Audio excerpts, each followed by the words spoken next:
बड़ी खुशी की बात है। इस होशियारपुर शहर के अंदर जहां तक मुझे याद है, क्या याद है कि 92 से लेकर के 25 चल पड़ा है, कितने साल हो गए गिनती आप कर लो। तो जब मैं होशियारपुर में आया तो हमारे होशियारपुर की आन मान और शान, इस पतित पावनी गंगा को, मानस गंगा को, रामायण को घर घर तक पहुंचाने में, जन जन तक पहुंचाने में हमारे बड़े ही स्नेहिल पंडित नरोत्तम दास जी हमारे बीच पधारे हैं। इनके पिता पंडित तीर्थराम जी रामायणी, जिन्होंने के नाम सुना होगा, इस होशियारपुर की शहर की नगरी के अंदर वो वट वृक्ष माने जाते हैं रामायण के। आज कुछ कलयुग का प्रभाव, समय का अभाव ऐसा चल पड़ा कि रामायण बंद हो गई। आपकी इच्छा, हम आपको रामायण को करने की विधि तरीका बता रहे हैं। अब क्या हुआ, घरों से विवाह शादियां निकली, कहां चली गई, जाकर के पैलेसों में होनी शुरू हो गई। जहां तक कीर्तन भी आकर के पैलेसों में जाता।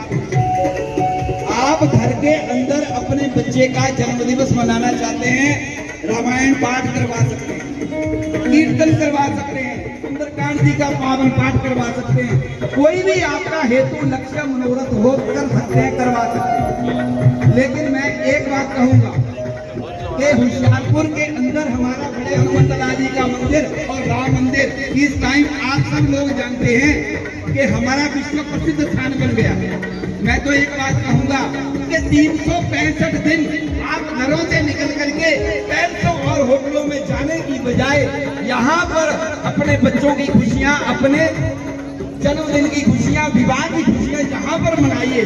365 दिन इसी पंडाल में, इसी सत्संग के ग्राउंड में कीर्तन कथा होती रहे, आपको आनंद मिलता रहे, भगवान के घर की खुशियाँ मिलती रहे। इसलिए पंडित तीर्थराम रामायणी जी को याद करते हुए कि जिन्होंने घर घर के अंदर उस पावन कथा को पहुंचाया, तो मेरे जीवन का भी एक मनोरथ है।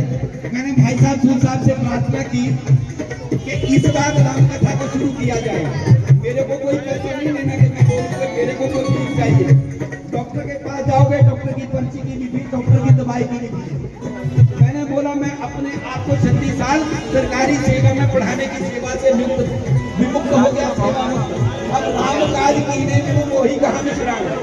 मेरा केवल और केवल एक मनोरथ है कि सबका प्रसाद सबको बांटा जाएगा। शास्त्रों में एक श्लोक लिखा है, अपूर्व अपि कोशो अयम विद्यते तब भारती व्ययतो वृद्धिम आयाति क्षयम आयाति संचया। क्या कभी आपने ऐसा खजाना देखा है जिसको खर्च करें तो वो बढ़ जाए? दूसरी बात, विद्या धन क्या है कि जितना खर्च करोगे अपनी विद्या को बांटोगे। अब पंडित तीर्थराम रामायणी जी घर घर में रामायण बांट गए, हम नहीं उसको प्रैक्टिकली अपना रहे, हमारी बदकिस्मती है। लेकिन रामायण किसी के रुकने से रुकने वाली नहीं है।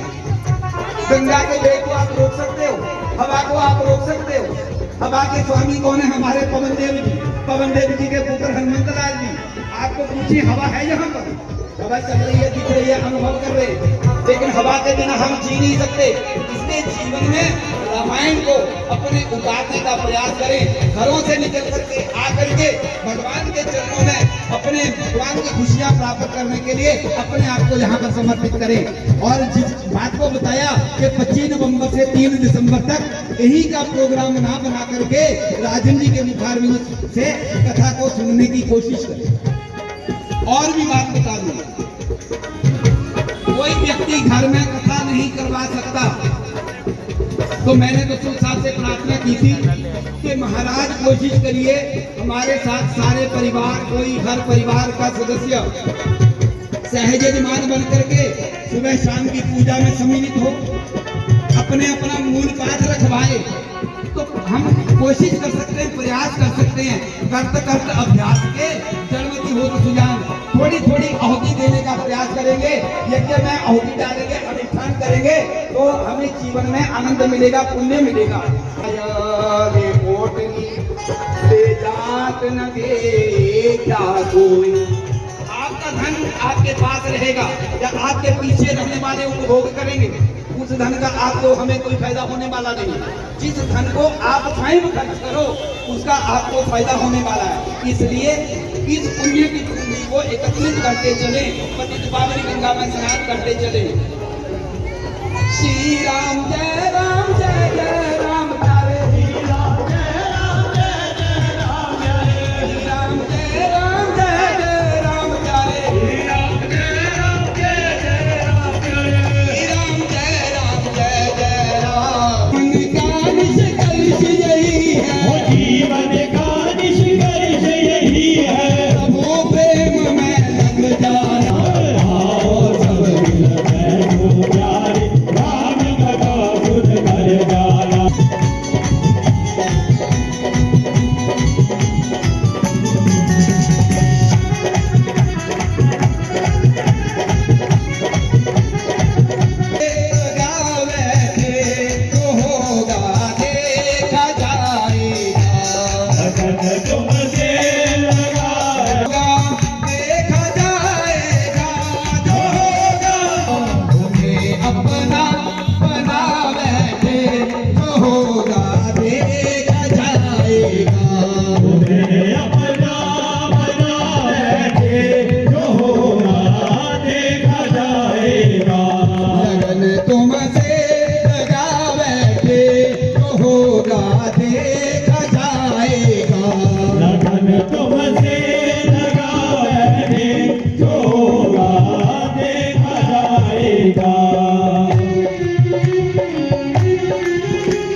की, राम को चिंता सकल जगत की, राम को चिंता सकल जगत की।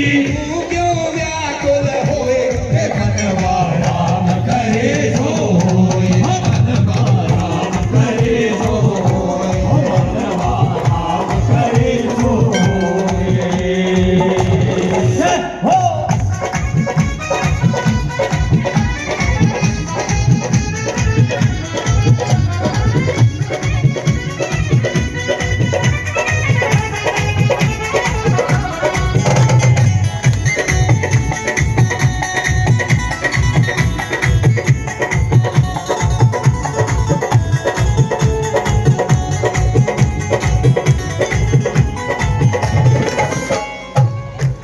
ये पीछे वाले लोग जो बैठे हैं, ये बिना टिकट लिए बैठे हैं। इन्होंने कसम खा रखी है, बोलते हम प्रसाद ही खाएंगे, हमें बोलना नहीं है, हमारे साथ है इनका झगड़ा है। इसलिए आगे वाले जरूर बोले, पीछे वाले ना तो ताली लगाना चाह रहे हैं ना जो बोलना चाह रहे हैं।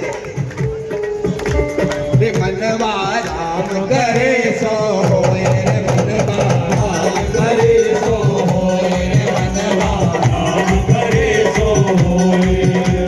राम को चिंता सकल जगत की, राम को चिंता सकल जगत की। राम को चिंता सकल सो होए, राम करे सो होए।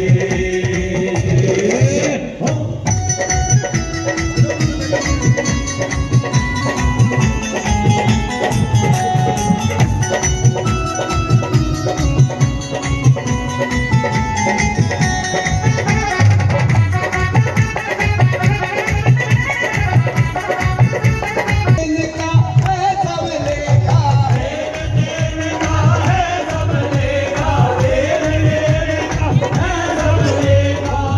दुख तेरे आज गिरेगा, लेन देन का है सब लेखा।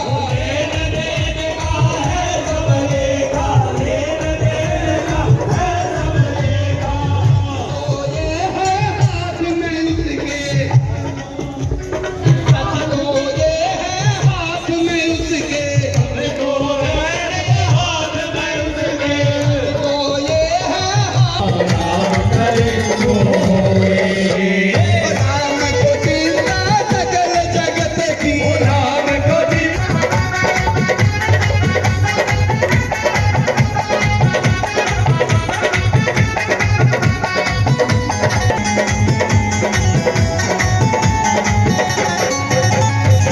सत्संगत का ध्यान बुला।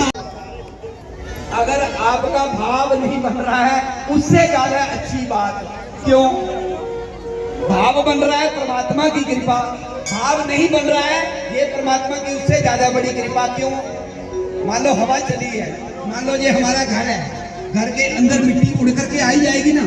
घर के अंदर रोज झाड़ू पोछा लगाते हैं, मिट्टी के पार्टिकल कण जो है जूतों से लग करके हवा से डस्ट मिट्टी अंदर आई जाती है। रोज डस्टिंग करते हैं, रोज झाड़ू पोछा लगाते हैं, सफाई करते हैं, उनका आना स्वाभाविक है। तो उस मकान की गंदगी को साफ करना जरूरी है। तो ये भी परमात्मा ने ऐसा मकान बना करके दिया कि इस मकान को साफ करना भी परम जरूरी है, परम आवश्यक है। इसलिए साफ कौन करेगा? सत्संगत का ध्यान भुलाया, कपट सभा से तेल बढ़ाया, कपट सभा से तेल बढ़ाया, कपट सभा से तेल बढ़ाया। राम नाम की छोड़ के, नाम की छोड़ के गलियां, राम नाम की छोड़ के गलियां, पाप के कांटे बोए, हे मनवा राम करे सो होए, मनवा राम करे सो होए, मनवा राम करे सो होए, मनवा राम करे सो होए। राम को चिंता सकल जगत की, राम को चिंता सकल जगत की, राम को चिंता सकल जगत की, राम को चिंता सकल जगत की। तू क्यों व्याकुल होए, हे मनवा राम करे सो होए, मनवा राम करे सो होए, मनवा राम करे सो होए, राम करे सो होए।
जगत